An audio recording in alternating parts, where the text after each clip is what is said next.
ইনকিলাব মঞ্চের মুখপাত্র ওসমান হাদি হত্যা পরিকল্পনাকারী ভারতের স্বরাষ্ট্রমন্ত্রী অমিত শাহ আটক করেছে ভারত, এই তথ্য নিশ্চিত করেছে বিভিন্ন ভারতীয় গণমাধ্যম। এ যেন কেঁচো খুঁড়তে গিয়ে সাপ বেরিয়ে আসার গল্প।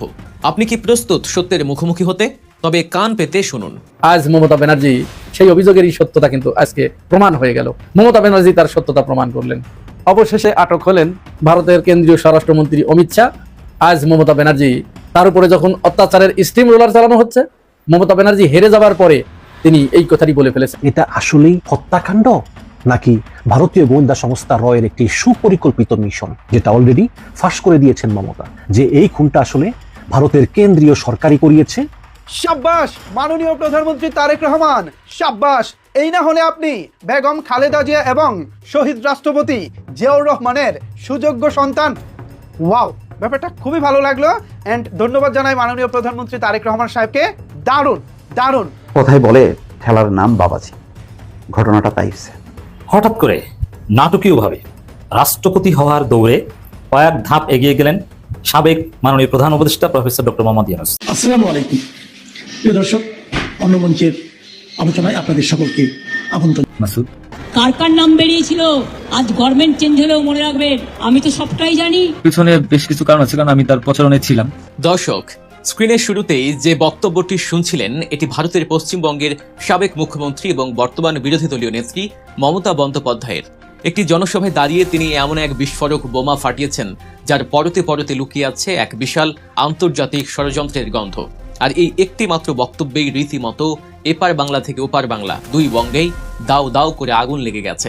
কেন জানেন? কারণ মমতা বন্দ্যোপাধ্যায় তার এই বক্তব্যের মাধ্যমে সরাসরি ভারতের প্রধানমন্ত্রী নরেন্দ্র মোদী এবং স্বরাষ্ট্রমন্ত্রী অমিত শাহকে টার্গেট করেছেন। তিনি সরাসরি মোদীকে উদ্দেশ্য করে প্রশ্ন ছুড়ে দিয়েছেন, কাকে দিয়ে খুন করিয়েছিলেন? আর এই খুনের শিকার হয়েছিলেন ইনকিলাব মঞ্চের মুখপাত্র শহীদ শরীফ ওসমান হাদি। ভারতীয় গোয়েন্দা সংস্থা এবং তাদের এদেশীয় দস্যুদের যৌথ পরিকল্পনায় সাজানো হয় এই নির্মম হত্যাকাণ্ডের ব্লুপ্রিন্ট। ঘটনাটি ঘটেছিল গত বছরের 12 ডিসেম্বর। প্রকাশ্য দিবালোকে রাজধানীর প্রাণকেন্দ্র পল্টনে গুলি করা হয় শরীফ ওসমান হাদিকে। দিন দুপুরে এমন দুঃসাহসিক হামলা প্রমাণ করে যে খুনিদের পেছনে কত বড় শক্তিশালী মহলের হাত ছিল। গুলিবিদ্ধ হওয়ার পর হাসপাতালে টানা কয়েকদিন মৃত্যুর সাথে পাঞ্জা লড়ে 18 ডিসেম্বর সিঙ্গাপুরের একটি হাসপাতালে চিরবিদায় নেন এই অকুতভয় তরুণ নেতা। অন্তর্বর্তীকালীন সরকারের আমলে এই হত্যাকাণ্ড ঘটলে তখন জানা যায় কিলিং মিশনে অংশ নেওয়া প্রধান খুনি ফয়সাল এবং তার সহযোগীরা অত্যন্ত সুকৌশলে সীমান্ত পেরিয়ে পালিয়ে গেছে ভারতে। বাংলাদেশ থেকে পালিয়ে তারা প্রথমে আশ্রয় নিয়েছিল ভারতের মেঘালয় রাজ্যে। এটা স্পষ্ট যে মেঘালয়ে তাদের জন্য আগে থেকেই সেফ হাউস তৈরি করে রাখা হয়েছিল। এরপর সেখান থেকে তারা প্রবেশ করে পশ্চিমবঙ্গে, কিন্তু তাদের শেষ রক্ষা হয়নি। পশ্চিমবঙ্গের তৎকালীন মুখ্যমন্ত্রী মমতা বন্দ্যোপাধ্যায়ের অধীনস্থ রাজ্য পুলিশের স্পেশাল টাস্ক ফোর্স বা এসটিএফ তাদের গ্রেফতার করতে সক্ষম হয়। এই গ্রেফতারের খবর প্রকাশ্যে আসতেই দুই দেশের রাজনীতিতে শুরু হয় তুমুল উত্তেজনা। কিন্তু আসল রহস্যের জন্ম তো ঠিক এখানেই। রাজ্য পুলিশের এসটিএফ যখন ওই খুনিদের ধরে ফেলে, তখন আসামিদের রিমান্ডে নিয়ে কঠোর জিজ্ঞাসাবাদ করা হয়। আর সেই জিজ্ঞাসাবাদেই বেরিয়ে আসে এমন সব রাঘব বোয়ালদের নাম যা শুনে খোদ কলকাতা পুলিশেরও চোখ কপালে উঠে যায়। আর ঠিক তখনই ঘটে সবচেয়ে চমকপ্রদ ঘটনাটি। মমতা বন্দ্যোপাধ্যায় তার জনসভায় প্রকাশ্যে জানিয়েছেন, খুনিদের মুখ থেকে নামগুলো বেরিয়ে আসার পরপরই তার কাছে সরাসরি ফোন আসে দিল্লির সাউথ ব্লক থেকে। ফোন করেছিলেন খোদ ভারতের কেন্দ্রীয় স্বরাষ্ট্রমন্ত্রী এবং মোদীর ডান হাত অমিত শাহ। মমতা দাবি করছেন অমিত শাহ নিজে তাকে ফোন করে অত্যন্ত কড়া ভাষায় বলেছিলেন, আপনি আপনার পুলিশকে বলে দিন এই নামগুলো যেন কোনোভাবেই বাইরে না যায়, কারণ এটা দেশের ব্যাপার।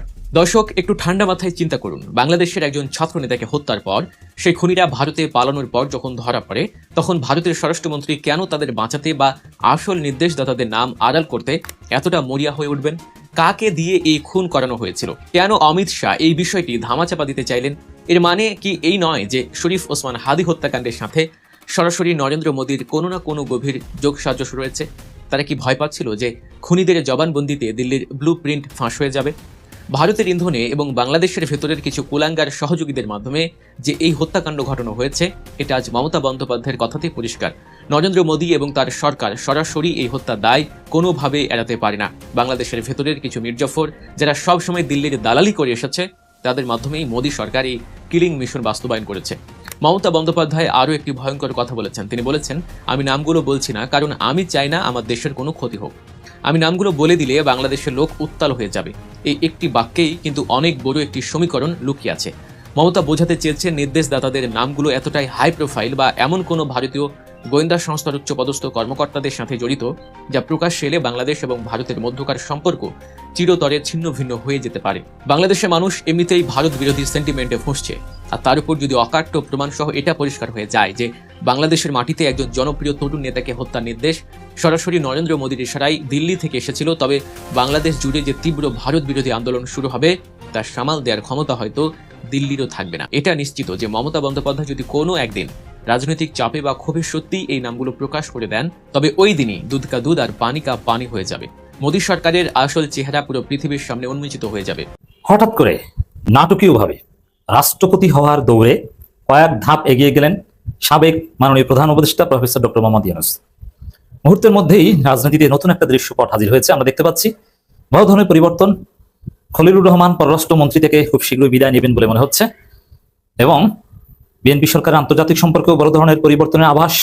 নানান বিষয়ে নানান সমীকরণ হঠাৎ রাজনীতির দৃশ্যপটে একটা নড়াচড়া দিয়েছে, এবং অচিরে আপনারা দেখবেন যে তোলপাড় শুরু হয়ে গেছে। দর্শক, বাংলাদেশের পররাষ্ট্রমন্ত্রী গুপ্ত বিএনপি, ইউনূস সরকারও একটা বিএনপি সরকার ছিল, সেখানে যিনি নিরপেক্ষতার খোলসে গুপ্ত বিএনপি ছিলেন এবং মার্কিন যুক্তরাষ্ট্রের প্রতিনিধি ছিলেন, এবং ইউনূসের অত্যন্ত ঘনিষ্ঠজন ডক্টর খলিলুর রহমান জাতিসংঘ সাধারণ পরিষদের সভাপতি নির্বাচিত হয়েছে। এটা তাৎপর্য আবার অন্য জায়গায়, একদম যে তাৎপর্য নাই তা না। এখানে আওয়ামী লীগের কিছু অপপ্রচার আছে রাজনীতিতে। আওয়ামী লীগ একটা দল যারা খড়কুটো ধরে বাঁচতে চায়, তারা জানা যায় কালেমা শাহাদাত, বিসমিল্লাহি ওয়া আলা মিল্লাতি রাসূলিল্লাহ বা যত দোয়া, এগুলো বাদ দিয়ে তারা জয় বাংলা, জয় বঙ্গবন্ধু এবং শেখ হাসিনা ফিরবে এই জিকির করছে। আওয়ামী লীগ একটা ধর্ম। তারা কখনো জানা যায় জয় বাংলা স্লোগান দিয়ে রাজনৈতিক আত্মতৃপ্তি খুঁজে, আবার এক এক সময় এক একটা গুজব ছড়ায় যে এই হবে, এই হচ্ছে আজকে রাতেই হবে, সে হবে। শেখ হাসিনা আগামী 6 মাস পর ফিরবেন, এরকম একটা গুজব ছড়িয়েছে। মাথা উঁচু করে ফিরবে, কচু ফিরবে, জীবনে ফিরবে না। তবে হ্যাঁ, এখানে ষড়যন্ত্র হচ্ছে বিএনপিকে চাপ দিতে, যুক্তরাষ্ট্র কিংবা ভারত মিলে ষড়যন্ত্র করছে বিএনপিকে চাপ দিতে, এতে কোনো সন্দেহ নেই। আমরা এই কারণে বিষয়টা সামনে আছি, বাট তারা কখনোই পারবে না। এখন আওয়ামী লীগের একটা প্রচারণা আছে যে জাতিসংঘ যদি শেখ হাসিনার পদত্যাগপত্র দেখতে চায়। হ্যাঁ, এটাও সত্য যে শেখ হাসিনা পদত্যাগ করেননি, সরকারের কাছে কোনো পদত্যাগপত্র নাই, রাষ্ট্রপতি দরবারে কোনো পদত্যাগপত্র নাই। এটা একটা ক্রাইসিস, এতে বিএনপি বিপদে পড়বে টুডে টুমরো, কারণ সত্য কখনো গোপন থাকে না। বাট এতে আওয়ামী লীগের কোনো লাভ হবে না। বিএনপিকে কেউ না কেউ চাপ দিয়ে কিছু আদায় করবে, এটাকে পুঁজি করে, বাট আওয়ামী লীগের চাওয়াটা লাভ হবে না। শেখ হাসিনা পদত্যাগ করলো বা কি না করলো বাকি, শেখ হাসিনাকে জনগণ ধাওয়া করে বাংলাদেশ থেকে লাথি দিয়ে পাঠিয়ে দিয়েছে। অতএব পদত্যাগ করলেও কিছু না করলেও কিছু না, এতে শেখ হাসিনার কিছু না। হ্যাঁ, পদত্যাগ করেনি কিন্তু পদত্যাগ বলে প্রচার করছে, এটা ক্ষতি হলে বিএনপির হবে, কিন্তু আওয়ামী লীগের এখানে কোনো কিছু না। আওয়ামী লীগের একটা প্রচারণা আছে যে জাতিসংঘ পদত্যাগপত্র দেখতে চাইবে, তখন কি করবেন? অথচ আওয়ামী লীগ জাতিসংঘ বিরোধী একটা সংস্থা, এবং আওয়ামী লীগকে জাতিসংঘ গণহত্যাকারী দল হিসেবে প্রথম স্বীকৃতি দিয়েছে। অতএব আওয়ামী লীগের এই গণহত্যাকারী দল, নিষিদ্ধ দল, জাতিসংঘের কাছ থেকে পাওয়ার কিছু থাকবে না। এখন সেই প্রচন্ড আওয়ামী বিরোধী এবং আওয়ামী লীগের জম খলিলুর রহমানকে নিয়ে যত সমালোচনা করে, তিনি আওয়ামী লীগের জম, প্রচন্ড আওয়ামী বিরোধী এবং আওয়ামী লীগের জম খলিলুর রহমান, তিনি জাতিসংঘের সাধারণ পরিষদের অধিবেশন সভাপতি নির্বাচিত হয়েছে। এটা একটা বড় পোস্ট। এখন কি খলিলুর রহমান শেখ হাসিনা পদত্যাগপত্র দেখতে চাইবেন নাকি? আওয়ামী লীগের জন্য এটা একটা কঠিন মন খারাপের খবর যে খলিলুর রহমান জাতিসংঘের সাধারণ পরিষদের সভাপতি নির্বাচিত হয়েছে। জাতিসংঘ নিয়ে আর কোনো স্বপ্ন, জাতিসংঘকে খড়কুটো মনে করে ধরে একটু বাঁচার চেষ্টা আওয়ামী লীগ আর করতে পারবে না। এরপরে আরেকটা সম্ভাবনা আমরা যেটা বলেছি যে ইউনূস সরকার যে মেটিকুলাস ডিজাইন প্ল্যান, যে নির্বাচন দিয়ে তিনি যাবেন, যুক্তরাষ্ট্র এবং ইউনূসের যে হেজিমনি এটা বাংলাদেশে থাকবে, এটা ধীরে ধীরে আবার কন্টিনিউ করবে, যেহেতু ইউনূস সরকার দেশ শাসন করতে ব্যর্থ হয়েছিলেন, নানান বিষয় জটিলতা হয়েছিল। এর ফলে একটা বেকার ইউনূস সরকার পরিচালনা নির্বাচন দিতে হয়েছে, কিন্তু ইউনূস হাল ছাড়েনি। ইউনূসীয় চিন্তা ভাবনা বা মার্কিন যে প্রতিনিধি, এটা বাংলাদেশে থাকবে। এই জন্য খলিলুর রহমান তো ওপেন বিএনপি ছিল না, গুপ্ত বিএনপি ছিল হয়তো, কিন্তু খলিলুর রহমানকে পররাষ্ট্রমন্ত্রী বানিয়েছে। এটা একদম চারটিখানি কথা বা একদম সিম্পল বিষয় না, এটা বড় কিছু। এটা মার্কিন যুক্তরাষ্ট্র ডক্টর ইউনূসের মেটিকুলাস ডিজাইনের অংশ। খলিলুর রহমান কে এরকম একটা তথ্য আমাদের কাছে আছে যে খলিলুর রহমান পররাষ্ট্র মন্ত্রী হয়েছেন, ঠিক আছে, কিন্তু জাতিসংঘের সাধারণ পরিষদের সভাপতি নির্বাচিত হওয়ার পর তিনি ফুল টাইম জাতিসংঘে কাজ করবেন, তখন আর পররাষ্ট্র মন্ত্রী পদে তিনি থাকবেন না। এতে যেটা হতে পারে যে খলিলুর রহমান পররাষ্ট্র মন্ত্রণালয় তাকে থেকে সরিয়ে দেওয়া হয় বা তিনিই পদত্যাগ করবেন, জাতিসংঘের ফুল টাইমের হিসেবে দায়িত্ব পালন করবেন, এরকম একটা কথা তিনি বলেছিলেন। তাই ফুল টাইম তিনি দায়িত্ব পালন করবেন, দলের পররাষ্ট্রমন্ত্রী হিসেবে তিনি থাকছেন না, অন্য একজনকে পররাষ্ট্রমন্ত্রী করা হবে। এটা একটা বড় ধরনের পরিবর্তন। আর হ্যাঁ, বিএনপি সরকার মার্কিন বলয় থেকে বের হওয়া কঠিন হবে, কারণ খলিলুর রহমান এরা আন্তর্জাতিকভাবে বিএনপিকে পশ্চিমা ফ্রেন্ডলি রাখার চেষ্টা করবে, একদম চীন বলয়ে যাওয়া থেকে কিছুটা হলে বিরত রাখার চেষ্টা করবে, এটাও একটা পরিবর্তন। আর ভারতের চালাকি, ভারতের লাফালাফি, এটা কিছুটা হলেও বন্ধ হবে। অলরেডি ভারতের অভ্যন্তরে নানান ক্রাইসিস শুরু হয়ে গেছে। ওসমান হাদি হত্যার রহস্য যে কোনো সময় বলে দিতে পারেন মমতা বন্দ্যোপাধ্যায়, আপনারা জানেন এটা নিয়ে জটিলতা। এখন খলিলুর রহমান এখানে তার একটা মিশন সফল, তিনি জাতিসংঘে তার জায়গা করে নিয়েছে। বাংলাদেশে পররাষ্ট্র মন্ত্রীগিরি করা একদম 5 বছর, এটা তার উদ্দেশ্য ছিল না, তিনি তার জায়গায় করে নিয়েছেন। এখন তিনি বাংলাদেশ থেকে চলে যাবেন, তার ওখানে সভাপতিগিরি করবেন, তারপরে তিনি তার আবার সেই পুরনো যুক্তরাষ্ট্রের জীবন বেছে নেবেন, তিনি বাংলাদেশে আসবেন না। কিন্তু খলিলুর রহমান বসে থাকবেন না। খলিলুর রহমান জাতিসংঘের সাধারণ পরিষদের সভাপতি নির্বাচিত হওয়া মানে ডক্টর ইউনূস রাষ্ট্রপতি হওয়ার দৌড়ে কয়েক ধাপ এগিয়ে গেলেন। এরপরে এটা একদম কয়েক মাসের মধ্যে দেখবেন তা না, যখন চীন সফরে গেলে তারেক রহমান, তখন যখন বিএনপি সরকার বেকায়দায় পড়বে, পশ্চিমারা ষড়যন্ত্র করতে পারে বা এরকম বেকায়দা যখন পড়বে, তখন হঠাৎ করে পশ্চিমাদের শান্ত করতে বা যুক্তরাষ্ট্রকে শান্ত করতে বা সম্পর্ক মেকআপ করতে হঠাৎ করে দেখবেন যে প্রফেসর ইউনূসকে বিএনপি রাষ্ট্রপতি বানিয়েছে।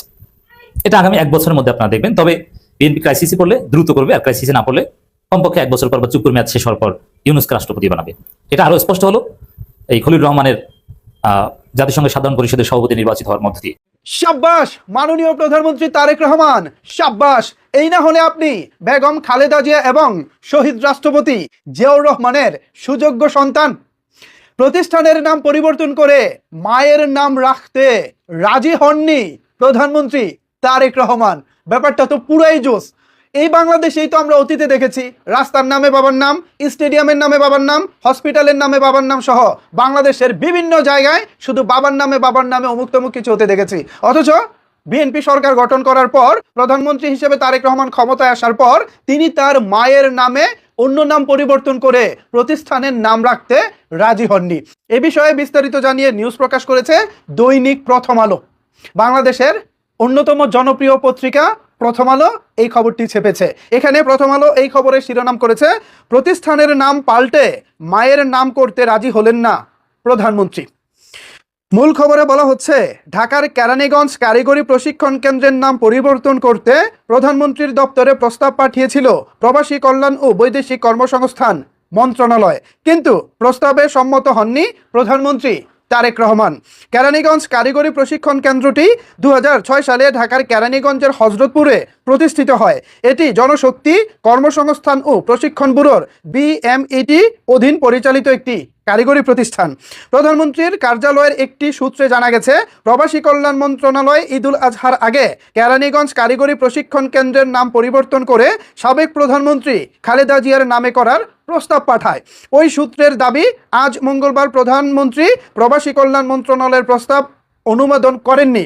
সূত্রটি আরও জানিয়েছে, মায়ের নামে নামকরণের প্রস্তাব অনুমোদন না করে উল্টো এ বিষয়ে প্রধানমন্ত্রী নতুন প্রতিষ্ঠান গড়ে নামকরণ করার অনুশাসন দেন। বিষয়টিকে দেশের ক্ষমতা কেন্দ্রিক রাজনীতিতে নাম পরিবর্তনের ধারার বিপরীতে একটি দৃষ্টান্তমূলক অনুশাসন বলছেন সংশ্লিষ্ট ব্যক্তিরা। প্রধানমন্ত্রীর কার্যালয়ের একজন দায়িত্বশীল কর্মকর্তা জানিয়েছেন, প্রধানমন্ত্রী মন্ত্রণালয়ের প্রস্তাবের নোটে এই বলে অনুশাসন দিয়েছেন যে যদি নতুন নামকরণ করতে হয় তাহলে নতুন প্রতিষ্ঠান গড়তে হবে। এর আগে মশা নিধনের কার্যক্রম দেখার জন্য চট্টগ্রাম সিটি কর্পোরেশনের মেয়র শাহাদাত হোসেন সহ 5 কর্মকর্তার যুক্তরাষ্ট্র সফরে যাওয়ার প্রস্তাব অনুমোদন দেননি প্রধানমন্ত্রী তারেক রহমান। গতকাল সোমবার প্রধানমন্ত্রীর প্রেস উইং জানায়, মশা নিধন শেখা বা দেখার জন্য যুক্তরাষ্ট্রের ফ্লোরিডা যাওয়ার দরকার নেই। দেশেই সন্ধ্যার পর কোনো ডোবার পাশে অবস্থান করলে মশা নিধনের উদ্ভাবনী পদ্ধতি বের করা সম্ভব বলে অভিমত দিয়েছেন প্রধানমন্ত্রী। ওয়াও, ব্যাপারটা খুবই ভালো লাগলো। অ্যান্ড ধন্যবাদ জানাই মাননীয় প্রধানমন্ত্রী তারেক রহমান সাহেবকে। দারুণ প্রতিষ্ঠানের নাম যদি পরিবর্তনই করতে হয় তাহলে নতুন প্রতিষ্ঠান গড়ে তুলে তারপর ওই প্রতিষ্ঠানের নাম করণ করা হোক, যেটা খুশি। কিন্তু অন্য আরেকজনের নাম পরিবর্তন করে মায়ের নাম লিখতে হবে, এটাতে প্রধানমন্ত্রী তারেক রহমান সায় দেননি। এ বিষয়ে আপনাদের মতামত কি ভাবছেন আপনারা? জানাতে পারেন আপনার মতামত নিচের কমেন্ট বক্সে।